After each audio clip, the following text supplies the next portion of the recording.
Here's the hoof. It's not very well done. Here's another hoof. And here's another hoof. These aren't really accurate or very well drawn. Anyway, it's better than that one. I messed that one up.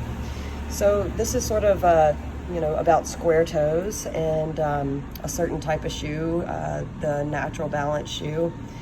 So according to instruction, the natural balance shoe, which is very square and has very straight bars, is supposed to be set well behind the toe.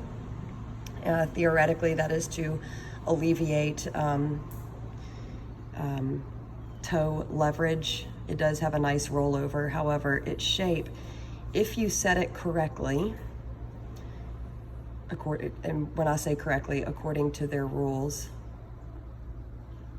then your toe of your shoe is here.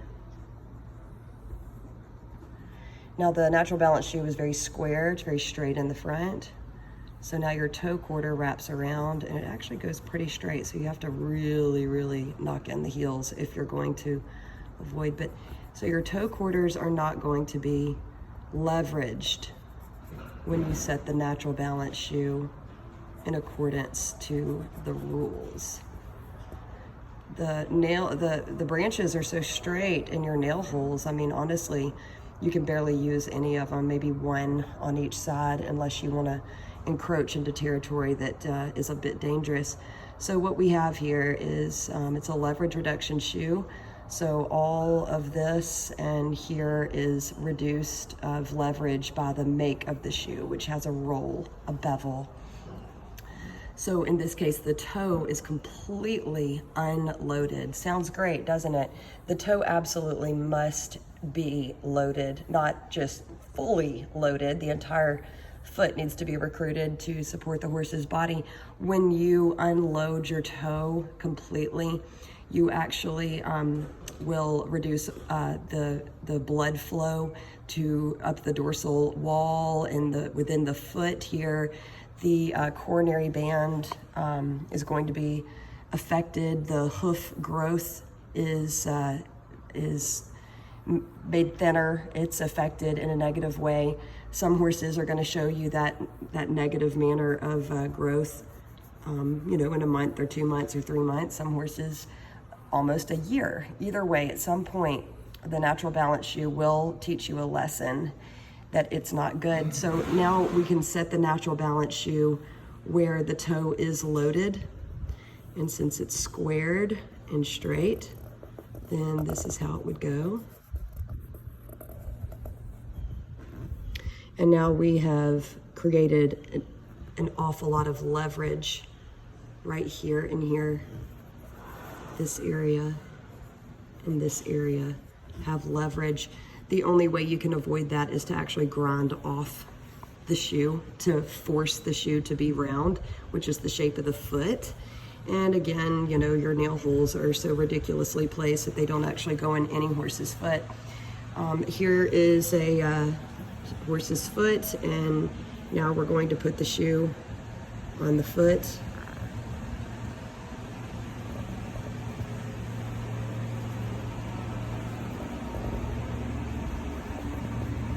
You can take a grinder or a forge, which, you know, grinder will remove shoe, so you have to start out with something with some substance, or you can forge a rolled toe and maintain, or, you know, they make shoes like the Blankensop by Vulcan that has a rolled breakover leverage reduction, but it also follows the natural shape of horse's foot so that you're not overloading or unloading any part of that horse's body. So, I mean, foot. And I'll kind of draw what I see after a horse has been wearing a natural balance for quite some time. You know, here's your hairline from the front. And I'll see horses develop this number. And then over time, this becomes very bulbous. So then we get this foundered look. This is from your toe quarters being leveraged. this actually will get a lump too. You're gonna have a huge lump here. So the horse's foot, whenever I see these horses that have been wearing natural balance shoes for quite some time, this is kind of what I see. Your hairline gets distorted here. And then this hairline actually crawls upwards or it dips downwards. And this wall here is very thin and then it bubbles out. And of course, you know, they've got their natural balance shoes set way the heck back here. I mean, you know, a horse that wears a size 1 might be in a triple aught in a natural balance. So this is why you want to avoid completely unloading the toe, because you will make a horse eventually sick. So here is your horse's natural foot, well trimmed, ready to receive a shoe. And it is best to use a shoe. Here, I'll use the green to represent the shoe. Let's take the cap off. So you can have your heel support if it's snugger, whatever you need. Come under here. Your horse's coffin bone should be the same distance to the wall. Have a little bit of uplift, nothing crazy. And you can set your shoe at the toe. You can go about a little tiny fraction behind beyond the white line. So you're supporting the wall of the toe. So you can either go perimeter fit, which is here, or you can go a little bit further back. But when I say further back, I mean like so much that this pin is too thick. And then you'll have a roll. And then there is your breakover with this roll.